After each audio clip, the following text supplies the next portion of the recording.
Hello, my name is Kath Bilsborough and I am a teacher trainer and a materials writer.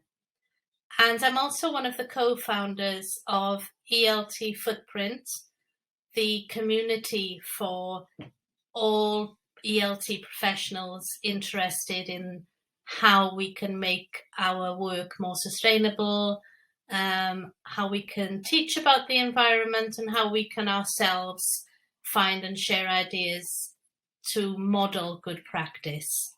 So this webinar is called Green Teaching Materials, and hopefully it will do what it says in the packet. When I make a webinar or I do teacher training, I usually keep teachers in mind, as well as students, of course, and try to make the ideas that I share as user-friendly, doable, and quick, if you like, quick and easy as possible. And that's what I've done with this webinar. So let's have a look at what we're going to talk about today. First, I'm going to talk about why it might be a good idea to green up our materials. Then I'm going to talk about some handy things you might have in the classroom to help you do this, classroom resources, if you like. And then I'm going to talk about some no materials green activities, so things that you can do without actually having a need for any physical materials. How to green tweak your course book, so that's your existing course book, any one that you happen to be using. And finally, I'll talk about where you might find some green materials that are free to use and that are of good quality. So first, I thought I'd draw up a few rules. Obviously, these are my rules, and these are rules that I would suggest you might like to adopt if you're using, if you're talking about the environment, sustainability, etc. in your classroom. Most of them I would think are common sense. So keep it positive. Evidence has shown that when we talk about environmental issues with our students, we get better results, if you like, when we keep it positive. So showing what we can do, showing that together, taking action, we can make changes, etc. That's one way of keeping it positive. Avoiding, if you like, causing eco-anxiety. We don't want to do that. It's a very real thing, and we need to avoid causing that or triggering that in a student. The next thing is to avoid eco-shaming. What I mean by that is where somebody says, for example, oh, I don't recycle paper, this kind of thing, or in my house we don't do this or this. That is not an invitation to jump on the person and say, oh, you're really bad, you should be doing this, you should be doing that. It's much better to lead by example, and no kind of public shaming is ever acceptable, even eco-shaming. I think it's okay to call out world leaders and politicians and people in positions of power, of course, and big oil companies or whatever, but not students, okay?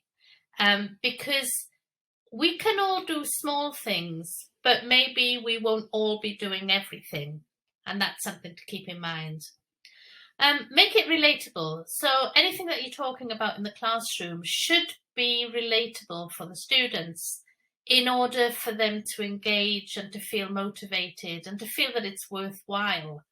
Again, this is common sense, and it's not just in reference to green materials, of course. It's in reference to everything that you do in the classroom in general.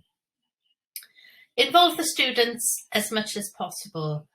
So what do I mean by this? I mean that, let the students decide, let them come up with ideas, have conversations about projects that you can do together, get them to take responsibility, if you like, for some of the things that you're doing in the classroom. We'll look at this a little bit more in a sec. And if possible, make it topical.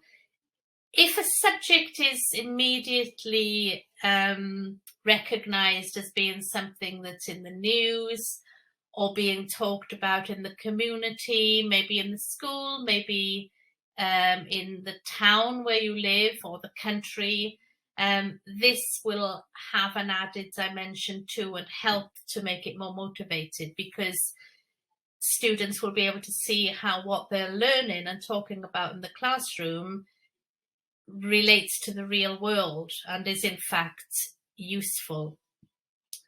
So these are a few ground rules, and of course you might like to add more, and you might like to involve the students and draw up some rules yourselves. Let's have a look at some useful or handy classroom things. So these are things that you can have in your classroom at the beginning of a course, or even add in them, you know, if you've already started the course, at the beginning of a summer school, etc.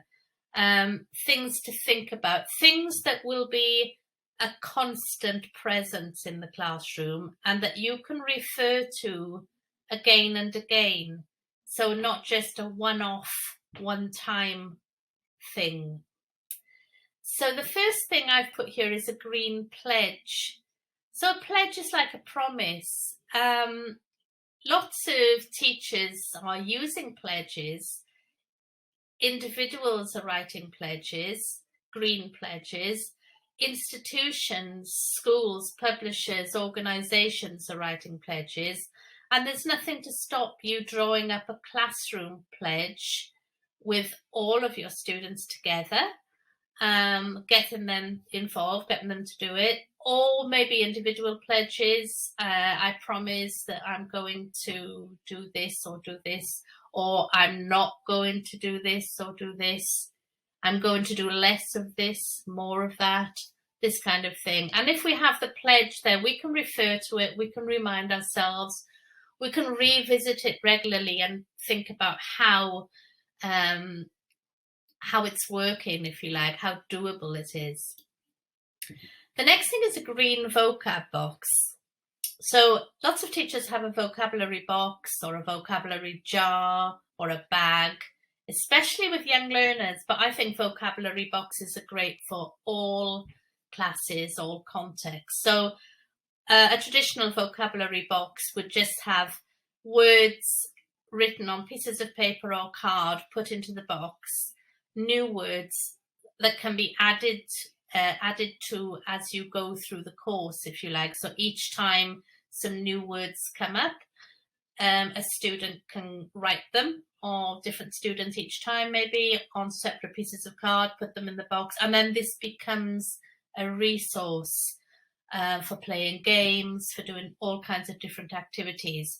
So if you have a green one, what this is, obviously, it's all the words related to sustainability, the environment, anything that you're talking about. So words, obvious words might be something like recycle or environment, climate, etc.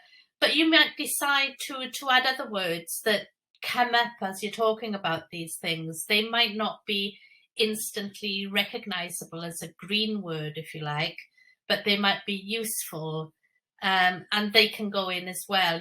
You decide, yeah, and the students can decide. And then as you go through the course, you can, every now and then, if you've got 5 minutes or whatever, you can think, okay, let's play a game, or let's look at these words, let's do something with them. It becomes a resource. Green journals are great. So these can be individual, they can be class journals. And again, journals are not new, and we use them and do things with them in different ways. Sometimes journals, when I've used them with my students, they've been private, so the teacher doesn't even get to see them.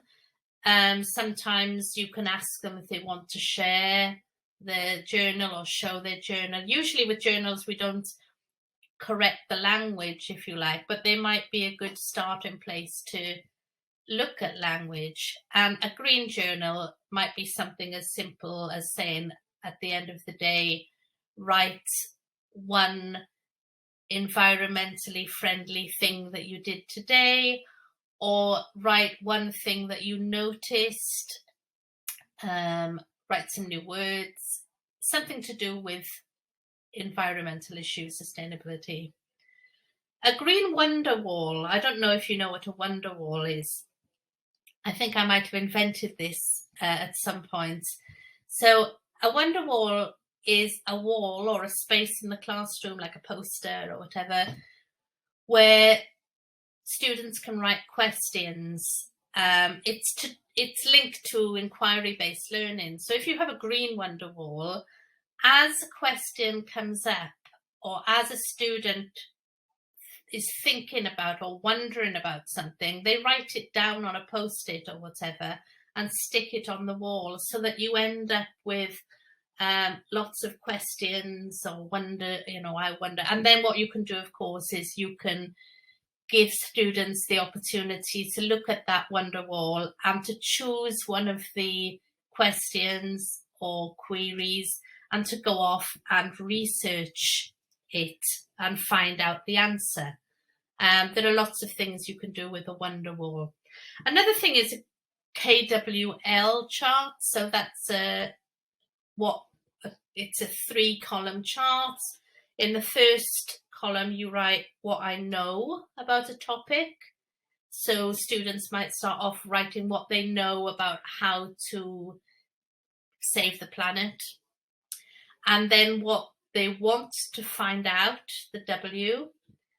And then later, after they've done some work or some reading or some research, what they learned. Okay, so it's a chart that can be ongoing, if you like, and can have all different, as many layers as you want, as many columns and rows as you want, as many rows as you want.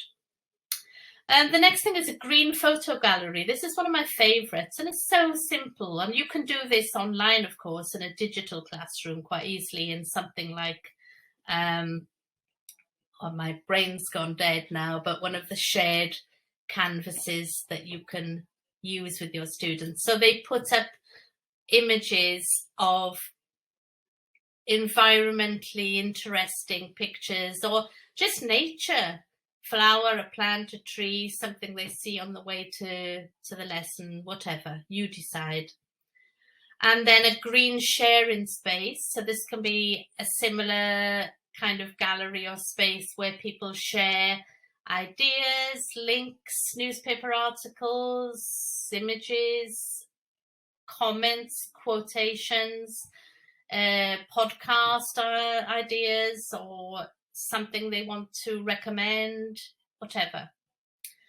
A green data wall, that's a good one as well, because data is really useful for language, isn't it? We can talk about, especially if you've got a class that are preparing for IELTS, for example, you can make comparisons, you can get all the language in there for graphs, charts, tables, and what you do, you set it up. You say, anybody who comes across any interesting data to do with the environment, please share it here.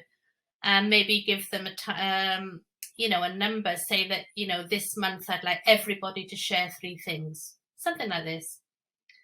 You could have green monitors. So you could have a different monitor each week. Monitors, I mean people, students. So somebody who is in charge of making sure that the classroom is as green as possible, reminding people to recycle paper, collecting ideas, etc. This works especially with younger students, primary young teenagers. And green teams. So you could have teams of students who work together sometimes, and you could award them points for green initiatives, etc. They could have a name, they could come up with a logo or a slogan, whatever. Lots of things that you can do that can be ongoing in your classrooms. Okay, so the next part, I'm going to go through a few ideas that I've got from my own classroom experience, if you like. And these are green activities that you can do with your students that involve no materials at all. Okay, so you don't need to buy anything or get anything or collect anything. And usually these are activities that you can do with very little planning. So it's a good use of time. Yeah, you can use your time for the things that are really important, or the admin stuff that you might have to do, or your teachers might have to do, so that they're freed up to do some activities that require less planning. And I've classified these ideas into 4 groups here. So, excuse me, lots of writing. So, green pledge, green journal. I've put etc. because you can come up with things, can't you? You know, write a green poem, write a letter to an environmental officer, write a letter to your politician, your local MP, write a letter to, or an email for the director of the school, making suggestions, etc. That's easy, I think, writing. Then we've got show and tell. I love doing show and tell in classrooms because basically it's a really great, simple way to have some speaking practice and to get students used to talking in public and sharing ideas, if you like. Also with a show and tell, usually if you set it up well, it will be relatable and it will be motivating, and also it's good for differentiation because each student will do what they are able to do. They'll push themselves, or they'll try their hardest, hopefully. So you might decide to set up a homework task where they have to prepare and come back and say how to repair something, recycle something, upcycle something, reuse, repurpose something, or how to make the world a greener place, how to do your bit for the planet. So you could set up a show and tell. For example, if you have 20 students in your class, you could program in 5 minutes for each of those students over the course of a couple of weeks or a month, or you could do all of them in one day and have a show and tell day, whatever. Yeah, you're the boss. Next, similar but more meaty, if you like, create and present. And again, this is like bringing in creativity, presentation skills, digital skills, visual literacy skills, all kinds of skills which we are supposed to be doing as language teachers anyway. And here are just a few ideas. So a story, a comic, a meme, an infographic. Lots of your students will probably be digitally savvy and they will be able to use things like Canva or other tools on the internet, other apps, or they could just do it on paper. Why not? Present their ideas. So a poster, a green idea, a performance. So some students might, we talk about student preferences, and some students love performing, others don't. So if you can maybe give a choice here, so maybe in pairs or in groups or whatever, a green performance sounds like it could be fun with the right students. Artwork, again, because they will be doing the creativity, they will be doing the planning, they will be thinking about the language they need, you'll be helping them, they'll be looking for things, and then they will be presenting their product as kind of a project or a task. So there will be language practice, and this is where we will be keeping parents happy, keeping students happy, and making sure that we are remembering that we are language teachers at the end of the day. this is obviously important. A green design, a green song. I'm sure there'll be at least one budding songwriter in each group. There usually is. Make and play. This is one of my favourite kinds of activities, especially for a summer course or for any context really. So students make a game and then play it. So they will become classroom resources. So they can make green board games, card games, word games, dice games, role play games.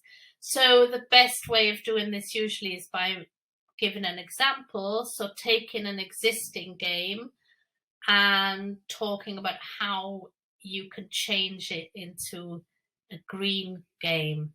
And even if you don't feel that you've got enough ideas to do this yourself, your students will. And as you get talking, as dialogues start happening, that's when all the great creative ideas will emerge, and you'll be thinking, oh yeah, why didn't I think of that? And then, as I say, these games can actually be created in the real world or digital world, and then they can be available for other classes to use, and you can end up with a big collection. So now I'm moving on to the third section, if you like, and how to green tweak your course book. So this is easy to do. These days, I think a lot of course books are becoming greener, and I know that publishers are working on ways of doing this. So instead of just getting, a green unit or on the environment or whatever, sustainability is embedded throughout the whole syllabus, throughout the whole curriculum. And this is happening more and more in different disciplines across universities as well, in tertiary education, secondary education, primary education. But if you are using a course book that is not particularly green, or it might be an older course book, or just a traditional course book where you might want to add more green stuff, here are some ideas. So I thought I'd start by looking at which topics always come up in a course book. And here are some ideas. I've put about 15.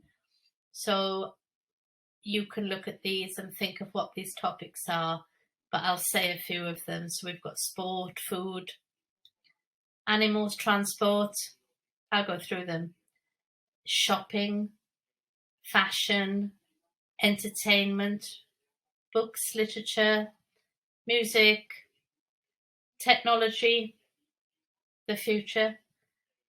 If you're teaching primary, then you will inevitably have a unit in your book about toys, holidays, history, and maybe, I can't remember what that one was supposed to indicate, architecture. So depending on the age of the student, but these are typical topics that come up again and again, and there will be a few others I've missed out too. So let's have a little look, because I think that with any topic we can add a green tinge, a green dimension, a green hue. So we can do some of these things, and we will look at an example in a moment. So we can write a discussion question. That's simple, one question. And do you remember at the beginning I said to involve your students as much as possible? Well, why not ask your students to write a discussion question? You could give them a unit from the course book and get them to work in little groups and maybe come up with 3 discussion questions which merge together the topic of the unit and the environment. Okay, and they will come up with some questions. They'll probably come up with lots, but you can choose the best ones. And then when you're doing that unit, at some point, maybe halfway through or maybe at the end, when they've already got a grasp of some of the key vocabulary, you can give them that discussion question in 5 minutes and just get them to talk about that matter. The same for a statement. So it doesn't need to be a question. It can be a bold statement. It can be a statement that you agree or disagree with. It doesn't matter. It could be a list of 5 statements, and then they could decide which ones they agree with, which ones they disagree with, and give reasons why. They could write they could write a find out task. So I don't know, if you're talking about food, find out where the food that you ate for breakfast came from. So talking about food miles, how far did it travel? Yeah. Write a role play task. So again, you can put your materials writer's hat on and just think of a simple role play task that links that topic with the environment. So for example, with most units, most topics, one of the roles could simply be an environmentalist. And then the other role could be, for example, if you're talking about literature, it can be somebody with a bookshop, and you can be talking about paper and trying to convince them that an e-reader is better, etc. And it's just good to have these discussions. You can also play with the unit words and the green vocab box words. So you'll have your box of green vocab. You can have another box where you have a pile, it doesn't need to be in a box, the key words that come up in that particular unit. And you can play games where, for example, you take one word from here, and you have to write a sentence. It doesn't have to be complicated, because what you're doing is you're giving students opportunities of seeing how the environmental issues link to absolutely everything. You can make a green find someone who related to the topic of the unit. So if it's transport, for example, find someone who cycles to school, find someone who doesn't fly or believes people should fly less, whatever. They'll come up with some good examples as well, the students. And then, of course, you'll use the find someone who to go around mingling, asking and answering questions and using all that wonderful language.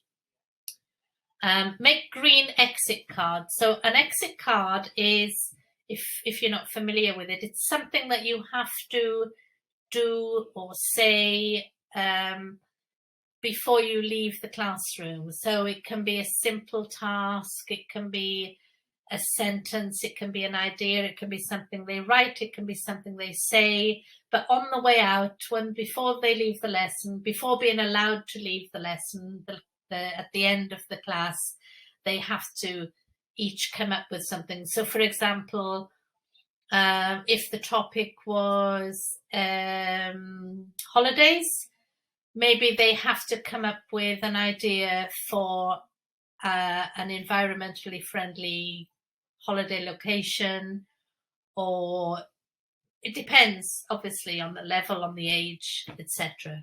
But again, if you find that you aren't getting ideas yourself, either work together with another group of teachers or with the students themselves and get them to think, what can your exit card be for this unit? So that they take responsibility. It'll be more motivating as well. And then use an image for an appreciating nature task. So what I mean by that is, within your course book, you will have images. There will be photos, illustrations. Lots more photos are used these days with younger and younger learners.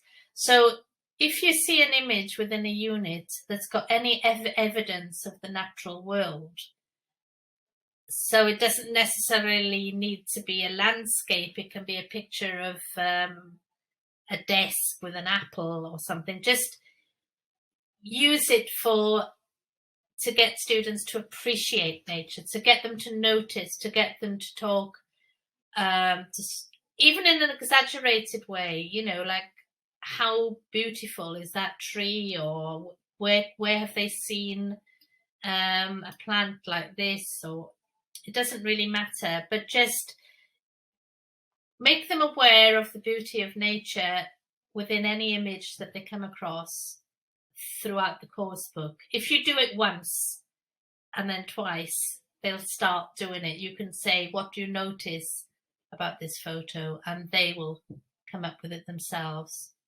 Hopefully it will have a knock-on effect and make them notice outside the classroom when a tree is growing in a busy street, or when there are some flowers in a park, etc. So let's have a look then at one example. And this is for fashion. Okay, so most course books have a unit on fashion or clothes from primary right the way up. So a discussion question could be something like this. How does the fashion industry damage the environment? Okay, so that's very, very specific and obviously quite high level, and I'm sure that students of a certain kind would have lots to say about this. A more basic question could simply be, how many clothes do you really need? And this will get students thinking, even very young students. Actually, how many do I need? They might start talking about how many clothes they've got and how often we can do washing. So do we need 7 t-shirts, 1 for every day, or will we be okay with just 4? So why have we got 20? Yeah, this kind of thing. Again, this would take a couple of minutes to come up with some questions, and the discussion afterwards would be, I think, quite rich. Write a statement. So again, the same thing. We've got fast fashion is killing the environment, or cheap clothes should be banned. Again, to spark dialogue. Find out. This is a good one, I think. Find out how to recycle a t-shirt. If you actually go away and Google this, you'll come up with some brilliant ideas. You'll come across some really cool things, yeah? So one I found when I was preparing this was how to make a bag from a t-shirt using a scissors and nothing else, because it's all about tying and it putting something inside out and then bringing it back the right way again. So send them off on a research task. And again, that could become a show and tell. Find out where you can buy a second-hand jumper in this town. So, for example, if you've got an English course running in a UK town and you've got students coming in from other countries, this could be a real task where they go out into the town, walk around, look, find, maybe take a photo, look at the prices. And it might prompt somebody to buy a second-hand item of clothing when they've never done so before. You can do a role play task, so you can do a clothes swap role play. You've got these clothes, you want these clothes, you need to mingle and exchange, and then you're practicing clothes vocabulary. You can give them some key language to use. So have you got a do? I've got, yeah, simple language, obviously, in this particular example. Then with the unit words and the vocab words in the green vocab box, you can play a team game. So take 2 words, make a sentence, and then award points for the most creative sentences, or the funniest sentence, or the longest sentence, or whatever. You decide on the rules, or get the students to decide on the rules. And then find someone who, so if it was fashion, knows how to make an item of clothing, likes buying second-hand clothes, spends too much on clothes. Okay, again, you decide. And as you're writing these, you'll be thinking about the language that they're going to produce when they do the actual activity. And you might want to revise question forms, etc.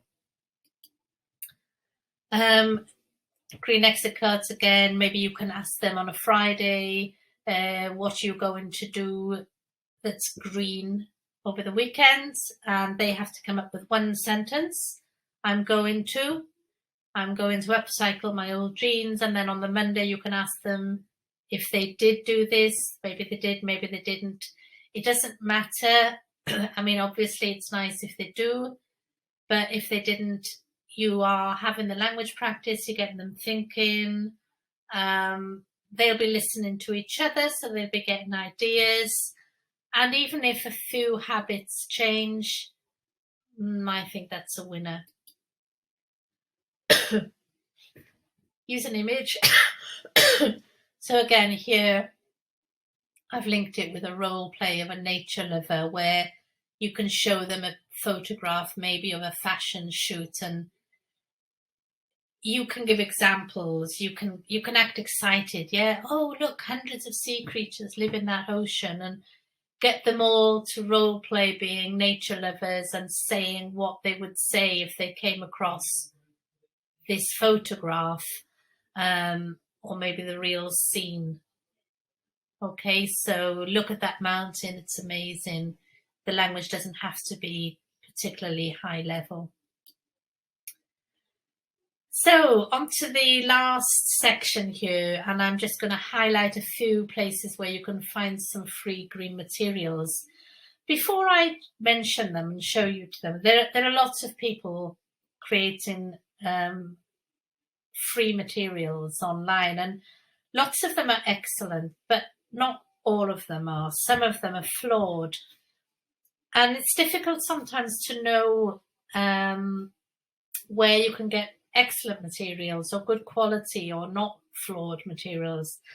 And so be careful. And if you're not sure, if you come across some materials and you think, oh, these look really good, show them to another teacher or a couple of teachers and say, what do you think about these? Is this, am I right? Are they good? Or is there something I might be missing? So the ones I've chosen are taken from places where I know that there is a quality control, if you like, and I trust the owners, the source. So Greenpeace, I've got some brilliant materials. They are not graded in terms of language, but you can still use them. They are still usable. Have a look at them anyway. So they've classified them into different age groups. They've got all different types of activities based on images, projects, videos. There are worksheets you can download, etc. Okay, so maybe a good thing to do would be to work with other teachers in a staff room or online, and just each go off and find something good to come and show everybody else, so that you can do a little bit of evaluating of materials, and then find a few things that you think will work for you. The British Council Teaching English team have got quite a few resources. I do have to say here a caveat that I actually worked on some of these myself, and I'm not trying to plug my own work here. I'm just kind of saying I know these are good because we had good editors, we had a good project manager, they've been graded, etc. So you can have a look at these, the Climate Connection section on the website. There are 12 lesson plans that are ready to go. all to do with the environment, different age groups, different levels. And then there's a booklet, a free booklet that you can download as a PDF, which has 30 activities for low resource classrooms. And these are based on the original 12 lesson plans. Now, these are fantastic. And even though it says for low resource classrooms, what this means is basically it doesn't matter if you haven't got a printer or whatever, you can still do them in your context.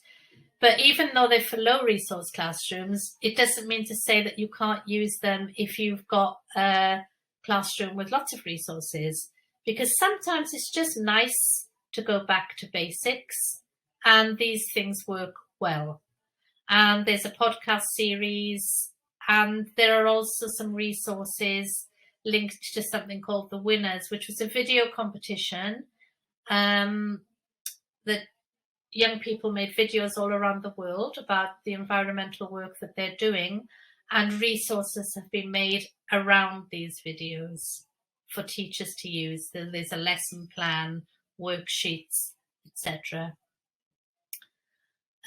Richmond DLT Spain, I've just brought out a few blog posts that I contributed to these two, where we've spoken about how you can use different methodologies to bring sustainability in the classroom, and they come with some free downloads as well, worksheets, etc. Elt Sustainable is a website run by Owen Llewellyn, a colleague of mine. Some of you will know him, I'm sure. And he provides free lesson plans and materials. He also runs a course to teach you how to create green, sustainable lesson plans and materials. A great place to have a look. And again, he's got all sorts of materials for different levels, different age groups. The New York Times too, they've got, well, it says here, dozens of resources to help students understand why our planet is warming and what we can do to stop it. So they've got posters, videos, worksheets, readings, texts. Most of them are not graded, but again, there are lots of things that you can use with your students. I've been through quite a few of them to check, and some fantastic things there. This is a group that's run by an ex-colleague of mine, Hannah, Hearts on Our Sleeves. They've got a Facebook page and they've got a website, and they are they're developing lesson plans and resources for children and young adults, all free of charge. And they're designed to support you to teach about the impact of environmental crisis on women and girls. So if that's something that might be of interest to you, I would definitely check it out, check out their resources. They've come from an academic background, the materials that they produce in a top class. They haven't got a lot of materials at the moment, but they will be adding to them as we speak. So it's another good place to look for materials and to support the cause. And I've come to the end, so I just want to say thank you for listening to this webinar, watching this webinar. I wish you every success in bringing green things into your classroom. I'd love to hear from you, so please get in touch via my website or blog, or find me on LinkedIn, Kath Bilsborough, LinkedIn, Facebook, and yeah, good luck. Let's do what we can together to save our planet, because it's probably the most pressing job that we face at the moment. But together we can do it. I'm convinced of that. Thank you.